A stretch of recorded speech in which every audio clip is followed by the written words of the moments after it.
नमस्कार दोस्तों, स्वागत है आपका द न्यूज लॉन्चर के इस यूट्यूब मंच पर। दोस्तों, बिहार में भारतीय जनता पार्टी लगभग रसातल में पहुंच चुकी है। यूं कहें कि भाजपा का कांग्रेसीकरण हो गया है बिहार में। और भाजपा जो कांग्रेस की हालत में पहुंची है, उसमें सबसे बड़ी जिम्मेदार यदि किसी को माना जाए तो एक तरफ भारतीय जनता पार्टी का सेल्फ कॉन्फिडेंस है और दूसरी तरफ भारतीय जनता पार्टी के गठबंधन सहयोगी नीतीश कुमार की वो कथित चाणक्य नीति है, जिस चाणक्य नीति ने भारतीय जनता पार्टी को बिहार में एक तरफ तो नेता विहीन किया, दूसरी तरफ नीति विहीन किया, तीसरी तरफ नैरेटिव विहीन किया और चौथी तरफ भारतीय जनता पार्टी के सामाजिक ताने बाने को, जिसके बूते भारतीय जनता पार्टी कम से कम अकेले लड़कर भी 50 सीटें लाने लायक बची थी, उस सामाजिक ताने बाने को नस्तानाबूद करके रख दिया। और एक जगह नहीं, कई ऐसे उदाहरण मिलेंगे जहां नीतीश कुमार ने एक तयशुदा एजेंडे के तहत, एक स्क्रिप्ट के तहत साफ साफ दिखाई देता है कि भारतीय जनता पार्टी को बिहार में एकदम से जमींदोज करके रख दिया। भारतीय जनता पार्टी बिहार में उभरी कैसे थी? भारतीय जनता पार्टी बिहार में उभरी थी अल्पसंख्यकों और दलितों को छोड़कर जो कांग्रेस का वोट बैंक था, कांग्रेस के कमजोर होने के दौर में, मंडल प्रयोग के दौर में, वो वोट माइनस दलित माइनस माइनॉरिटी, जो बाकी कांग्रेस का वोट था, उस वोट को अपने पाले में लाकर बीजेपी वहां से टेक ऑफ करना शुरू की थी, आगे बढ़ना शुरू की।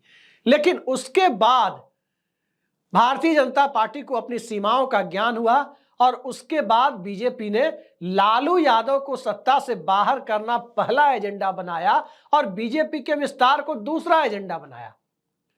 लालू यादव को सत्ता से बाहर करने के लिए जब पहला एजेंडा बनाया गया, उस वक्त बीजेपी ने चेहरे के तौर पर समता पार्टी के नेता नीतीश कुमार को अपने साथ लाया, जॉर्ज फर्नांडिस की पार्टी को अपने साथ लाया। उस वक्त बीजेपी की जरूरत दिल्ली में भी थी और पटना में भी थी। नीतीश कुमार आए, नीतीश कुमार बिहार में लालू यादव के विकल्प के तौर पर स्थापित होते चले गए। लालू यादव की सत्ता चली भी गई, लेकिन उसके बाद से भारतीय जनता पार्टी के अंदर यह कसमसाहट शुरू हुई, खासकर 2010 के बाद से, जब नीतीश कुमार के चेहरे पर बीजेपी ने 91 विधानसभा सीटें जीत ली। उसके बाद से एक कसमसाहट शुरू हुई कि बीजेपी को कैसे बिहार की नंबर 1 पार्टी बनाया जाए। और उस कसमसाहट के दौर में नरेंद्र मोदी का प्रादुर्भाव हुआ। गुजरात से निकलकर नरेंद्र मोदी दिल्ली पहुंचे। भाजपा और जदयू का राजनीतिक रिश्ता टूटा और भाजपा और जदयू का राजनीतिक रिश्ता टूटने के बाद त्रिकोणीय मुकाबले में लोकसभा में बिहार में बीजेपी ने बाजी भी मारी। लेकिन उसके बाद के राजनीतिक हालात को समझते हुए लालू यादव और नीतीश कुमार ने हाथ मिलाया और हाथ मिलाने के दौर में भारतीय जनता पार्टी के लिए बिहार में अवसर कम हुए। लेकिन याद रखिए, 2015 में बीजेपी के लिए अवसर कम हुए थे, सत्ता के अवसर, गुंजाइश बची हुई थी, क्योंकि बिहार में बीजेपी 35% वोटों पर बीजेपी के नेतृत्व वाला एनडीए काबिज था। आज बीजेपी की स्थिति है कि माइनस नीतीश कुमार वो 35% वोट किसी को साथ में लेकर ला सके, सवाल ही नहीं उठता। लेकिन ये हालात बीजेपी के कैसे बने? बीजेपी साल दर साल बिहार में कमजोर कैसी पड़ती चली गई?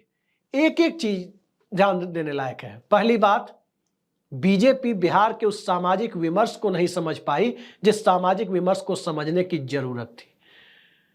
मंडल पॉलिटिक्स, पिछड़े वर्गों की राजनीति, इसे बीजेपी नहीं समझ पाई। और जब बीजेपी ने पिछड़े वर्गों की राजनीति को समझने की कोशिश करनी शुरू की, तब तक राजनीति उससे आगे जा चुकी थी। अब की राजनीति पिछड़े वर्गों की राजनीति से ज्यादा बड़ी हो गई। अति पिछड़े वर्ग, सामान्य वर्ग, दलित वर्ग, इनके बीच एक अघोषित सहमति का वातावरण बिहार में, और इसी का विस्तार अब अल्पसंख्यक वोटरों तक भी होता जा रहा है। जैसा कि आप जानते हैं कि अल्पसंख्यकों में बिहार में या तो जनरल है या ईबीसी है, और तीसरी चौथी कोई कैटेगरी नहीं है। और इसी सामाजिक विमर्श के दायरे में बीजेपी झूल रही है, क्योंकि अल्पसंख्यक उसके पाले में आ नहीं सकते। दलित वोटों का बहुत बड़ा हिस्सा बीजेपी के साथ खड़ा नहीं हो सकता। सवर्ण वोटरों के बीच सामाजिक तौर पर भाजपा को समर्थन देने के नाम पर एका नहीं है। और पिछड़े वर्गों के बीच, डोमिनेंट ओबीसी के बीच जिस चेहरे को आजमाने की बीजेपी ने कोशिश की, चाहे वो संजय जायसवाल हो, चाहे वो सम्राट चौधरी हो, चाहे वो नित्यानंद राय हो, सब के सब फेल होते चले गए। फेल कैसे हुए? दरअसल नीतीश कुमार ने एक एक कर बहुत करीने से सबको किनारे लगाया। नीतीश कुमार को तो सुशील मोदी चाहिए थे, जिनका बिहार में कोई सामाजिक जाति या आधार नहीं था, और सुशील मोदी के साथ वो कंफर्टेबल थे क्योंकि बीजेपी उनके लिए कोई थ्रेट परसेप्शन, चिंता का विषय नहीं बन सकती थी। बहुत कंफर्टेबल थे नीतीश कुमार। सुशील मोदी को भी यह स्थिति करीब करीब सूट करती थी। लेकिन आज की तारीख में जब बीजेपी कसमसाहट करके, अब वो कसमसाहट भी छोड़ चुकी है कि बिहार में कभी भाजपा अब सरकार बना पाएगी, तो इसके पीछे के हालात क्या हैं? हालात दरअसल ये हैं कि भारतीय जनता पार्टी अपने कोर वोटों को एक नहीं रख पाई। हालात दरअसल ये है, जो दूसरा फैक्टर है, कि जिसे भी मोहरा बनाया उस मोहरे को या तो जनता के बीच स्वीकार्यता नहीं मिली या फिर बहुत करीने से नीतीश कुमार ने काट दिया। सम्राट चौधरी को क्यों लाया गया? सम्राट चौधरी को लाया गया ताकि नीतीश कुमार के लौकुश समीकरण में, कुर्मी कुशवाहा समीकरण में सेंधमारी की जा सके। पगड़ी बांध कर आए थे, नीतीश कुमार को सत्ता से हटाने के लिए पगड़ी बांधी थी। सम्राट चौधरी नीतीश कुमार की कैबिनेट में मंत्री भी बने, डिप्टी सीएम भी बने, नीतीश कुमार ने प्रशंसा भी करवाई, पगड़ी भी खुलवाई, प्रदेश अध्यक्ष भी गई, और अब किसी भी वक्त खबर आ सकती है, आने वाले वक्त में कभी भी आपको एक खबर मिल सकती है कि सम्राट चौधरी तारकिशोर प्रसाद और रेणु देवी की तरह डिप्टी सीएम भी नहीं रहे। तो धीरे धीरे करीने से काटने का काम नीतीश कुमार बखूबी करते हैं, और ये कोई पहला उदाहरण नहीं है। आप देख सकते हैं, उदय नारायण चौधरी विधानसभा अध्यक्ष थे, 10 सालों तक विधानसभा अध्यक्ष थे नीतीश कुमार के कार्यकाल में।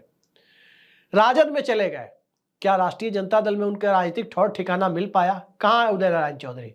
विधायक तक नहीं है। श्याम रजक, जो अब दोबारा जेडीयू में आने की चर्चा है, राजद से आज इस्तीफा दे दिया, वो भी गए थे राष्ट्रीय जनता दल में जेडीयू छोड़कर।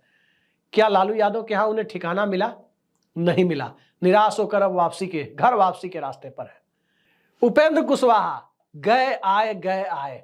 फर्क इतना था कि उपेंद्र कुशवाहा ने नीतीश कुमार के बारे में अब शब्दों का इस्तेमाल नहीं किया, राजनीतिक आलोचना की।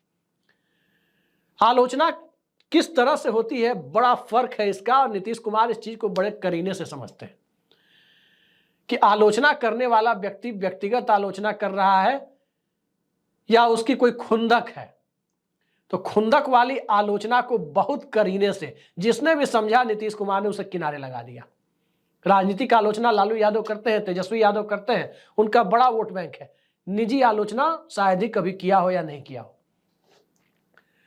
राष्ट्रीय जनता दल के 2 नेताओं के उदाहरण से इसे समझा जा सकता है कि नीतीश कुमार किस ढंग से अपने विरोधियों को ठिकाने लगाते हैं, और भाजपा को कैसे ठिकाने लगाया, राजद के इन 2 नेताओं को समझना जरूरी हो जाता है। सुनील सिंह और सुधाकर सिंह। सुनील सिंह ने नीतीश कुमार की व्यक्तिगत आलोचना की, बिस्कोमान के चेयरमैन रहे, वहां से भी हटाए गए, विधान परिषद की सदस्यता भी गई, फेसबुक से लेकर पता नहीं कहां कहां जो मर्जी वही लिखते थे, वही बोलते थे। नीतीश कुमार ने उन्हें किनारे लगा दिया हर तरह से। लालू यादव भी उनका बचाव नहीं कर पाए। वहीं सुधाकर सिंह मंत्री बने नीतीश कुमार की सरकार में राजद कोटे से, जगदानंद सिंह के बेटे हैं, अब सांसद हैं। सुधाकर सिंह ने कृषि मंत्रालय में नीतीश कुमार सरकार के कामकाज पर, उनकी ब्यूरोक्रेसी जो सुधाकर सिंह के अंडर में उनके मंत्रालय में काम कर रही थी, उस पर सीधा सवाल उठाया। याद रखिए, व्यक्तिगत आलोचना, व्यक्तिगत खुंदक में नीतीश कुमार की आलोचना कभी नहीं की। मंत्री पद छोड़ा सुधाकर सिंह ने, इस्तीफा दिया, लोकसभा पहुंच गए। व्यक्तिगत रंजिश नीतीश कुमार ने सुधाकर सिंह से नहीं निकाली, व्यक्तिगत रंजिश श्याम रजक से भी नहीं निकाली, उपेंद्र कुशवाहा से भी नहीं निकाली। लेकिन व्यक्तिगत रंजिश नीतीश कुमार कैसे निकालते हैं, कहां निकालते हैं, यदि इसे देखा जाना हो कि ज्यादा उड़ने वालों को कैसे वो धीरे धीरे करके किनारे लगाते हैं। कश्मीर फाइल्स एक मूवी आई थी, उस मूवी को बिहार के डिप्टी सीएम कम फाइनेंस मिनिस्टर तारकिशोर प्रसाद ने बिना चीफ मिनिस्टर से पूछे, बिना मुख्यमंत्री से पूछे टैक्स फ्री करने का फैसला कर लिया। क्या हुआ? तारकिशोर प्रसाद आज बिहार की राजनीति में कहां है? कभी कोई चर्चा भी हमारे दर्शकों ने सुनी नहीं होगी कि किधर गए वो। सम्राट चौधरी कस्में खा रहे थे, क्या हुआ सम्राट चौधरी का? कहां गए? सम्राट चौधरी नाम के डिप्टी सीएम है, उससे ज्यादा उनकी अहमियत अब नहीं है, वो कुर्सी भी जा सकती है। कई ऐसे उदाहरण भरे पड़े हैं जहां व्यक्तिगत खुन्नस को अलग अलग स्तरों पर जिसने भी इस तरह की राजनीति किया करने की कोशिश की, उसका निपटारा किया। सुशील सिंह जनता दल यूनाइटेड के सांसद थे, समता पार्टी से भी सांसद रहे, बाद में भाजपाई हो गए, नीतीश कुमार के खिलाफ भी बोलते रहे। सुशील सिंह आज लोकसभा में नहीं है, वहां से राजद का व्यक्ति चुनाव जीतकर लोकसभा में। ठीक इसी तरह से संजय जायसवाल पता नहीं क्या क्या बोलते थे, लॉ एंड ऑर्डर पर सवाल खड़ा करते थे। बिहार के जब नीतीश कुमार के अलायंस पार्टनर थे तब भी कुछ ना कुछ उटपटांग बोलते रहते थे, गठबंधन धर्म के दायरे के बाहर जाकर बोलते थे। वैश्य राजनीति के जो बिहार में 7-8% कलेक्टिव वैश्य पॉपुलेशन मानी जाती है, ओबीसी ईबीसी सभी के वैश्य जातियों को मिलाकर उसके एक स्वयंभू नेता माने जाते थे। जाति जनगणना ने सबसे ज्यादा नुकसान किसी को पहुंचाया तो संजय जायसवाल और उनकी राजनीतिक स्वीकार्यता को खत्म कर दिया, राजनीति को पूरी तरह से खत्म कर दिया, राजनीति को कम से कम बिहार के परिप्रेक्ष्य में तो खत्म कर ही दिया। दिल्ली में मोदी कृपा से कभी मंत्री बन जाए, कुछ बन जाए, वो अलग बात है इस लोकसभा में, लेकिन राजनीति खत्म कर दी। तो कई तरीके से बीजेपी ने जिसे भी बिहार में उठाना चाहा, एक एक कर नीतीश कुमार खत्म करते चले गए। किसे खत्म नहीं किया बिहार की राजनीति में? भाजपा में तारकिशोर प्रसाद, रेणु देवी, सम्राट चौधरी, सबको खत्म किया। लेकिन याद रखिए, जो स्पीकर विजय कुमार सिन्हा, जिनसे बतौर विधानसभा अध्यक्ष विजय कुमार सिन्हा जब थे, उस वक्त नीतीश कुमार की सीधी झड़प हो गई थी। मुख्यमंत्री और विधानसभा अध्यक्ष के बीच का हॉट एक्सचेंज आज भी आप यूट्यूब पर देख सकते हैं, सोशल मीडिया में देख सकते हैं। लेकिन उनको राजनीतिक रूप से खत्म करने की कोशिश नहीं की। अभी वो डिप्टी सीएम है और डिप्टी सीएम है नीतीश कुमार, उनसे खुश हैं, कोई दिक्कत नहीं है। दिक्कत इसलिए नहीं है, गिरिराज सिंह से उन्हें दिक्कत नहीं है। कारण क्या है? कारण यही है कि बिहार भाजपा में जब तक कमान भूमिहार समाज के नेता के पास रहेगी, जब तक कमान बिहार भाजपा में गिरिराज सिंह के पास रहेगी, जब तक कमान विजय सिन्हा के पास रहेगी, नीतीश कुमार के पिछड़ा अति पिछड़ा वोट बैंक को, महादलित वोट बैंक को कोई खतरा नहीं है। जिनसे खतरा होता है उनकी पगड़ी खुलवा देते हैं, उन्हें कैबिनेट से खत्म करा देते हैं, कैबिनेट से बाहर करा देते हैं। अति पिछड़ा समाज से रेणु देवी आई, उन्हें बाहर करा दिया। और अब बिहार में भाजपा नेतृत्व विहीन भी है, नैरेटिव विहीन भी है, मुद्दा विहीन भी है, और चुनावी हिंदुत्व तो जाति गणना और आरक्षण बढ़ाने के साथ खत्म होकर रह गया। वक्फ बोर्ड के मुद्दे पर जनता दल यूनाइटेड का रुख सबको पता है। ललन सिंह ने समर्थन क्या कर दिया संसद में, उसके बाद की परिस्थितियां भी जो सामने आई, मामला जेपीसी में गया, नीतीश कुमार और चंद्रबाबू नायडू के दबाव में गया। और अब साफ दिख रहा है कि भारतीय जनता पार्टी अगले 20 साल बिहार में खड़े होने का शायद सपना भी न देख पाए। इस हालात में तो नीतीश कुमार ने पहुंचा ही दिया है। यह बात जरूर है कि नीतीश कुमार का राजनीतिक भविष्य भी बहुत ज्यादा लंबा नहीं है, 74 साल हो चुके हैं। हो सकता है कि एक चुनाव के बाद वो और बिहार का नेतृत्व करे। बेस्ट केस में नीतीश कुमार का जो सर्वश्रेष्ठ यहां से संभव है वो यही है कि अगला चुनाव वो किसी गठबंधन के सहारे इधर या उधर जीत के मुख्यमंत्री बन जाए। लेकिन 5 साल के बाद न तो उम्र उनके पक्ष में है और न ही सियासत उनके पक्ष में है। नई पीढ़ी आ रही है, प्रशांत किशोर आ रहे हैं, तेजस्वी यादव आगे बढ़ रहे हैं। लेकिन भारतीय जनता पार्टी में नई पीढ़ी के नाम पर आपने क्या देखा? बीजेपी में कोई नई पीढ़ी दिखाई दी? जो दिखाई दी वो पगड़ी बांधने के विवाद में उलझ गई। तो सियासत बीजेपी की बिहार में पूरी तरह से तकरीबन खत्म हो चुकी है। अब बीजेपी के कोर वोटर की स्थिति यह है कि वो भी अब इस तलाश में है कि कांग्रेस पार्टी यदि बिहार में खड़े होने की कोशिश करे या प्रशांत किशोर खड़े हो रहे हैं तो क्यों ना उनको ताकत दी जाए। यह स्थिति बीजेपी के कोर वोटर के सामने लाकर नीतीश कुमार ने खड़ी कर दी है। और याद रखिए, चिराग मॉडल जो 2020 का था, उसका भी एक बड़ा योगदान था कि बीजेपी को कैसे बिहार में खत्म करना है। गांठ तो संभवतः उसी दिन बांध ली गई थी कि बीजेपी को साथ में रख के कैसे डैमेज करना है, विपक्ष में भेज के कैसे डैमेज करना है। और आज की तारीख में आप कहें तो न तो नरेंद्र मोदी फैक्टर बिहार में बहुत प्रभावी है, न ही योगी फैक्टर बहुत प्रभावी है, न अमित शाह की चाणक्य नीति चल रही है, और बाकियों की बिहार में पूछता कौन है बीजेपी में। यह स्थिति बन गई है।